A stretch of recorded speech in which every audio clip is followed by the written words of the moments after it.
House Bill 3711. Imagine this. You attend a school board meeting in your town, and you find out later that half the real decisions were made behind closed doors. You file a complaint, but the local district attorney decides not to prosecute, and you never find out why. What the bill says it does? House Bill 3711 says it will strengthen enforcement of the Texas Open Meetings Act. It requires prosecutors to tell the public when they decline to press charges and gives the state more power to investigate local officials who meet in secret. What it actually does? The bill takes investigative power away from local prosecutors and the Texas Rangers Public Integrity Unit, giving that control to the Attorney General's office instead.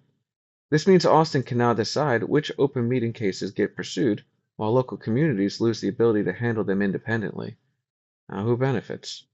The Attorney General's office, which gains new authority and staffing, transparency advocacy groups that want tougher enforcement of open meeting laws. Who pays the price? Local prosecutors who lose discretion, taxpayers who fund the new state level enforcement and structure, and communities that lose some local control over how violations are handled. Why this matters. This bill is framed as a push for open government, but it quietly centralizes power in Austin.